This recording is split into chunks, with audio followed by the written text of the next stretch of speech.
Welcome back, family. Today we're doing a first here at BBQ and Bible Study. I'm actually going in the kitchen because today we're actually doing some chocolate zucchini bread. Now, listen, I'm doing this recipe for two reasons. Number one, this is a recipe that my grandmother used to do before she passed away, so I'm doing this in honor of her. And number two, my kids don't like vegetables, so this is how we're going to get some vegetables in them. But more importantly, I'm excited about today's Bible study. So let's get going with BBQ and Bible Study.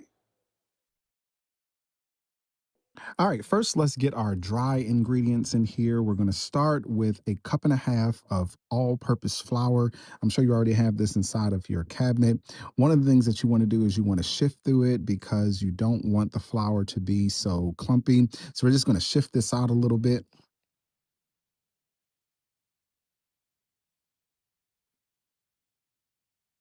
And then we're going to add a half cup of cocoa powder. I did use a Dutch process.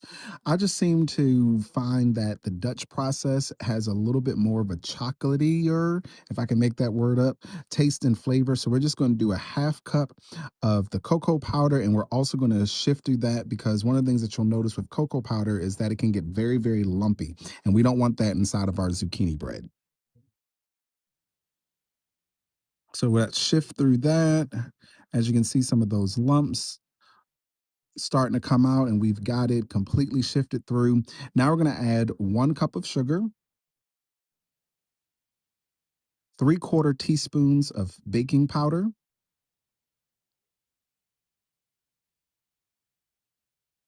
I didn't have a 3/4 teaspoon, so I'm going to do 3 of these quarter teaspoons. We're going to do a 1/4 teaspoon of baking soda. Get that in there. Then we're going to do a half teaspoon of salt. Pop that in there. We're going to do 1 teaspoon of cinnamon. This is going to give a nice subtle flavor to it. It's not going to taste like a banana bread or anything, but it's just going to give a nice subtle taste to the chocolate. So let's add that in.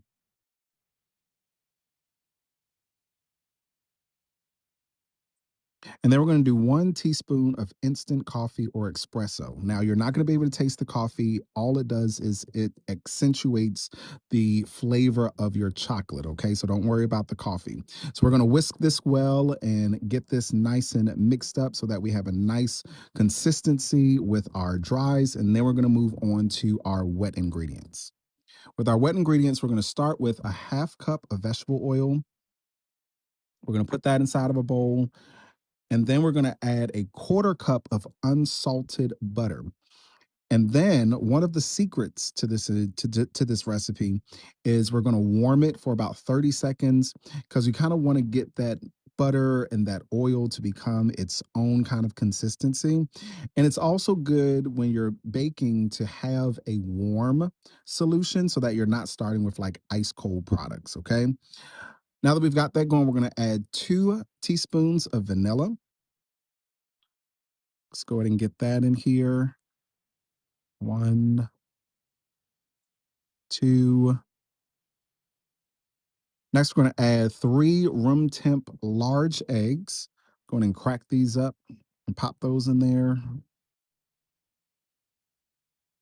2 and 3. Give this a little whisk. Break those eggs up. Now, you don't want to beat this mixture right here. You just kind of want to get it nice and mixed up. Now, we're going to mix our wet and our dry ingredients. And we're going to add our half cup, 1.5 cups of shredded packed zucchini. So shred this up as best as you can. Now, I will admit, I did this recipe. Children loved it, but next time I'm going to peel the zucchini so that they don't see the green because they already knew that it was in there. I'm going to add 1 cup of chocolate chips inside of here. And I'm gonna save a couple for the topping in a minute. And we're just gonna fold this until we can't see the flour. We wanna get a nice kind of, I guess, fudgy kind of consistency going on, kind of like this. So once we get that consistency that we've got, it's nice and fudgy, can't see any more of the flour. Now remember, we're just folding this. We're not mixing it. We're just kind of folding it over to make sure that all of the ingredients are are getting well together. Time to add it to our baking pan. I've added parchment paper to the pan because, as you're going to see at the end of this cook, it's easier to take out the pan. I did lightly oil the sides, but the parchment paper is going to get rid of all that stickiness and trying to get it out later. So we're just going to put this inside of our pan. We're going to add those chocolate chips that we put to the side earlier to the top, just to give a nice presentation. It's also going to melt on the top as well, just to give a little bit more of that chocolatey flavor to it. And fold this parchment paper over, and then we're going to bake this at 350 degrees for about 60-70 minutes, or until a toothpick comes out clean. Let's get ready for our Bible study while that cooks, okay? All right, family, while that's cooking, let's jump inside of our word today. I'm super excited because I'm starting a brand new series today entitled Living by Faith. Now, we just got finished our last series. Make sure y'all go and check that out. But I asked the question on my social media. I said, well, what's the next thing, the next topic that we really need to be delving into? And overwhelmingly, a lot of people said that they were struggling with their faith. So, one of the things that we want to talk about over these next couple of weeks is how we can truly live our faith out. Because I honestly do believe, like we're going to discover today, that when we define faith, it's almost like we're trying to get this tangible thing, that we're trying to do this tangible checkbox when it comes down to faith. But I'm hoping over these next couple of weeks that we can really define how to live our faith out. So let's jump inside of the word. We're going today, as a matter of fact, I have a couple of scriptures that I want to utilize. I'm going to go to Hebrews, the 11th chapter and the 3rd verse. We're also going to go to Romans, the 1st chapter and the 17th verse. And then we're also going to look at Romans, the 8th chapter and the 28th verse. So let's look at Hebrews 11, verse 3. And it says, by faith we understand that the entire universe was formed at God's command, that what we now see did not come from anything that can be seen. Let's go to Romans chapter 1, verse 17. We find these words. This good news tells us how God makes us right in his sight. This is accomplished from start to finish by faith. As the scripture says, it is through faith that a righteous person has life. And then finally, we're going to Romans, the 8th chapter, verse 28. We find these words again from the New Living Translation. It says, and we know that God causes everything to work together for the good of those who love God and are called according to his purpose for them. Have you ever found yourself trying to figure everything out before you were willing to trust God? Are you one of those kind of people that you have a plan A, a plan B, maybe even a plan C? You see, living by faith was never meant to be an optional extra, like a nice idea we turn to when life feels uncertain, or a checkbox we tick at the end of the day. Living by faith is a foundational premise that every believer is called to live by. Scripture says it very clear when it says that the just shall live by faith. Living by faith was not a suggestion inside of the biblical text, it was actually a firm instruction. And yet, also, it's a beautiful invitation for us to live from a different perspective. And that perspective is, of course, God's perspective. Faith is the key God gave us so that we could see the invisible become visible and to ultimately see heaven revealed right here on earth. The Bible says that by faith, the universe was formed at God's command. I want you to think about that for a moment. By faith, God spoke, and what was unseen became seen. Literally, inside of the book of Genesis, we see that even God operates in faith and standing on his own word and believing that his own word can manifest humanity and the universe in the way that it did. This same God that we're talking about today, calls you his son and his daughter, intentionally created in his image and in his likeness. See, when we reflect the image and likeness of the one we behold, we also live according to the blueprint that he has given us. So, what does this mean for you and me? It means that faith is not just a tool. No, it's a new way of living. Faith is not a lifeline lever.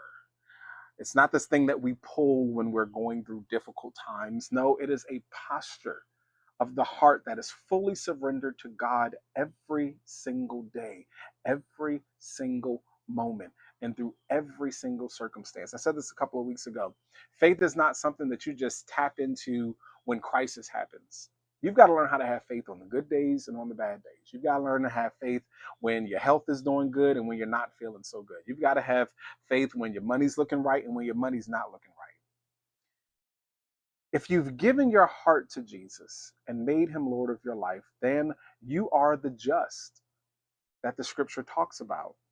And that word just also means these two things. It means those who are justified.